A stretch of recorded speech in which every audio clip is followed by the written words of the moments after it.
आप में से जिन्होंने प्रिंसिपल्स ऑफ मार्केटिंग का कोर्स अपनी यूनिवर्सिटी में या पहले कहीं पढ़ा है, तो वो इस कॉन्सेप्ट से बड़े अच्छे तरीके से वाकिफ़ होंगे, जिसका नाम है 4 पीस ऑफ मार्केटिंग।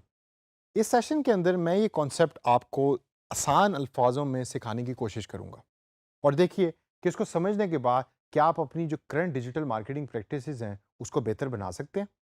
लेकिन सबसे पहले 4 पीस ऑफ मार्केटिंग है क्या? अगेन मैं वापस उसी मार्केटिंग की किताब में जाऊँगा जिसका ज़िक्र मैं शुरू से कर रहा हूँ। It starts with the marketing definition.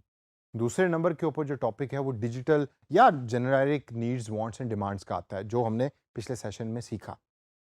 इसके बाद जो सबसे मोस्ट इंपॉर्टेंट कॉन्सेप्ट किसी भी मार्केटिंग की टेक्स्ट बुक के अंदर या किसी भी वीडियो के अंदर होता है, वो होता है 4 पीस ऑफ मार्केटिंग का।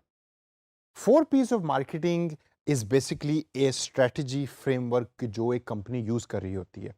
अब ये स्ट्रेटजी फ्रेमवर्क बड़ा एक डिफिकल्ट सा और मुश्किल सा लफ्ज़ है।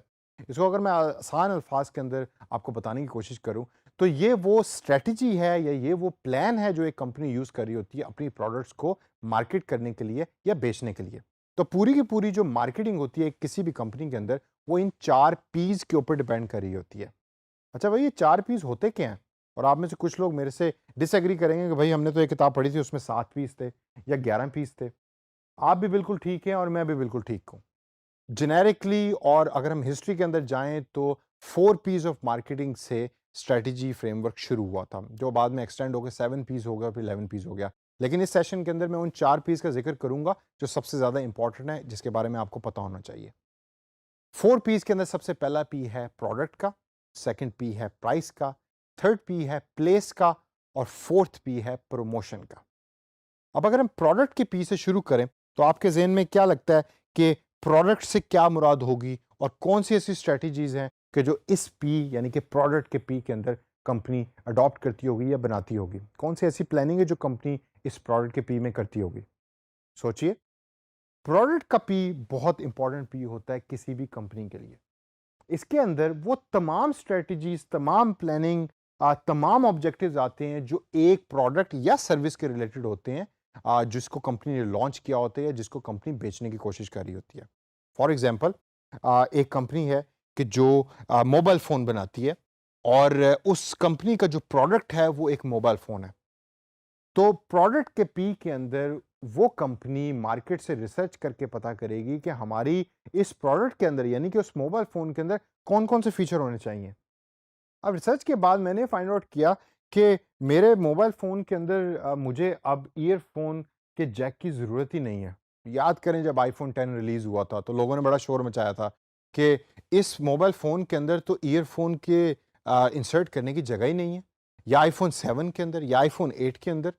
और तमाम वो मोबाइल फ़ोन जो मार्केट में अवेलेबल हैं, वहाँ उसके अंदर आप बड़े आराम से अपना ईयरफ़ोन यूज़ कर सकते हैं, क्योंकि उसमें ईयरफ़ोन यूज़ करने का सुराख होता है, जगह होती है।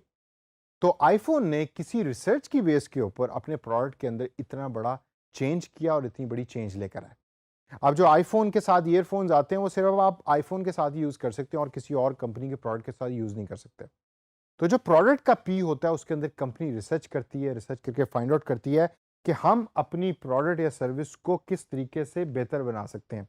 यहाँ मैं एक एयरलाइन की एग्जांपल आपको दूँगा और उसको आप अपने तौर पे गूगल भी करें साथ-साथ जब आप ये लेक्चर देख रहे हैं। एयर एशिया, एयर एशिया नाम की एक एयरलाइन है, which is owned by A Malaysian company और मलेशिया के अंदर सबसे ज़्यादा ये पॉपुलर है। मलेशिया से शुरू हुई, अब काफ़ी डिफरेंट ममालिक में इसकी फ्लाइट्स जाती हैं और मुझे काफ़ी दफ़ा इत्तेफ़ाक हुआ एयर एशिया के ऊपर सफ़र करने का। अब एयर एशिया की फ़्लाइट जो है, अगर आप उसकी प्राइसिंग, बल्कि मैं आपको एक टास्क देता हूँ, ज़रा देखिए कि कुआलालंपुर से, जो Kuala Lumpur is a capital of या is a big city of Malaysia. Kuala Lumpur से अगर आपने ऑस्ट्रेलिया के किसी शहर जाना हो, पर्थ जाना हो या आपने मेलबर्न जाना हो, ज़रा देखिए कि उसकी टिकट कितने की है और उसकी टिकट की प्राइस को कंपेयर करें मलेशियन एयरलाइन की टिकट की प्राइस के साथ। और जब आप ये प्राइसेस देख रहे हैं, तो भाई कल की या परसों की टिकट देखने की ज़रूरत नहीं, वो हमेशा महँगी ही होगी। आप देखें कि अब से महीने के बाद या 2 महीने के बाद वो टिकट्स कितने की मिलती हैं। एयर एशिया की टिकट्स जो हैं, वो बाकी तमाम एयरलाइन की टिकट से सबसे ज़्यादा सस्ती है। उसकी वजह क्या है?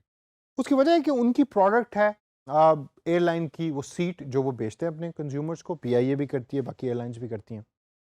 लेकिन उन्होंने ये अपनी रिसर्च के बाद फाइंड आउट किया कि जब एक कंज्यूमर यानी कि एक यूज़र हमारी एयरलाइन को यूज़ कर रहा होता है, तो अगर हम उसमें से खाना माइनस कर दें, यानी कि हम आपको खाना नहीं देंगे ड्यूरिंग योर फ्लाइट, हम खाना माइनस कर दें, हम एंटरटेनमेंट माइनस कर दें, आप ऑस्ट्रेलिया जाएं, बिल्कुल जाएं, हम आपको सिर्फ एक सीट देंगे अपने जहाज के अंदर, और 2 सीटों के दरमियान का जो डिस्टेंस है उसको भी कम कर दें, ताकि 1 या 2 या 3 मजीद रोज आ जाएं कि जिसके अंदर हम मजीद लोगों को बिठा सकें, वो भी हम कर देंगे। लेकिन इन तमाम चीज़ों को लेने के बाद हम आपको टिकट की वो प्राइस देंगे जो आपको पूरी दुनिया में किसी और एयरलाइन से कभी नहीं मिलेगी। तो आपको खाना नहीं मिलेगा जहाज में ड्यूरिंग द फ्लाइट, आप अपना खाना खुद लेकर आएं। आपको जहाज के अंदर कोई एंटरटेनमेंट नहीं मिलेगा, वो आपने अक्सर देखा है, आप में से जिन्होंने जहाज में सफ़र नहीं भी किया, तो अक्सर जो है वो जब आप किसी लंबी फ्लाइट पे होते हैं तो जो अगली सीट है उसकी बैक साइड पे टीवी लगा होता है। उस टीवी में आप डिफरेंट मूवीज़ देख सकते हैं, न्यूज़ होती है, स्पोर्ट्स होती है, कॉमेडी शोज़ होते हैं, गेम्स होती हैं, वो भी हम आपको प्रोवाइड नहीं करेंगे। अगर आपको चाहिए, मतलब फ़्लाइट इतनी लंबी, ऑस्ट्रेलिया आप जा रहे हैं, 12 घंटे की फ़्लाइट है, तो आप हमें एक्स्ट्रा पैसे दे के हम आपको एक आईपैड दे देंगे, स्क्रीन दे देंगे, वो आप ले लीजिए, $15 हमें दे दें, $20 हमें दे दें, हम आपको प्रोवाइड कर देंगे, उस पे आप सारे रास्ते मूवीज़ देखें, लेकिन आपको टिकट की प्राइस में वो नहीं मिलेगा। और जो टिकट की स्पेस है, या जो सीट की स्पेस है सॉरी, वो भी छोटी होगी। आपको ज़रा थोड़ा-सा फँस के बैठना पड़ेगा। अगर आप मेरी तरह के ज़रा थोड़े से मोटे हैं, तो आपको सीट में बैठने में थोड़ी-सी दुश्वारी आएगी। लेकिन भाई अगर टिकट सस्ती है तो आई डोंट माइंड, मैं अपनी टांगें जो है वो जोड़ के भी सफ़र कर लूँगा।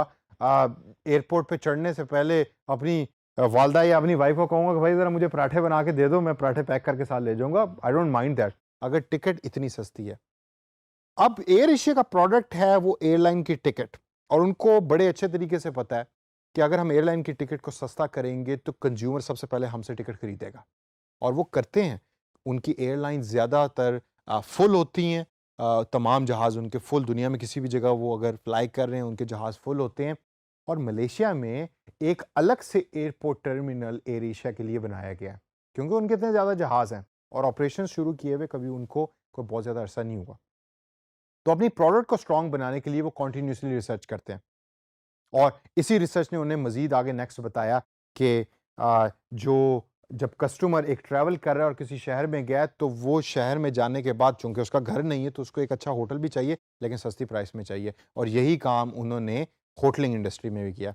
जो मेजर शहर हैं उधर उन्होंने अपने होटल्स बनाए हैं, जिसका नाम उन्होंने ट्यून होटल्स रखा, और वहाँ एग्जैक्टली यही कॉन्सेप्ट है कि अगर आपको टीवी चाहिए आप एक्स्ट्रा पे करें, आपको तौलिए चाहिए आप एक्स्ट्रा पे करें, हम आपको कमरा देंगे और बेड देंगे, लेकिन उसके अलावा जितनी अम्यूनिटीज़ या जितनी मज़ीद चीज़ें चाहिए आप एक्स्ट्रा पे कर दें। एसी अगर आपको 24 घंटे चाहिए तो हम आपको रीलोड करके कार्ड दे देंगे, कार्ड के अंदर 12 घंटे होंगे, 12 घंटे का पे करें, दोबारा 12 घंटे चाहिए, दोबारा 12 घंटे का पे कर दें। स्मार्ट कॉन्सेप्ट, तो प्रोडक्ट उन्होंने अपनी स्ट्रॉन्ग बनाई। सेकंड कॉन्सेप्ट इसके साथ एसोसिएट होता है पी, सेकंड पी जो है वो है प्राइसिंग का। यानी कि जब आपकी प्रोडक्ट की रिसर्च हो गई, प्रोडक्ट जो है वो स्ट्रॉन्ग हो गई, तो आप देखते हैं कि प्राइसिंग क्या होनी चाहिए। क्या अगर हम अपने इस न्यू रिलीज्ड टीवी की टेक्नोलॉजी की प्राइस को कम रखते हैं, तो वो हमारी प्रोडक्ट के लिए अच्छा है या बुरा है?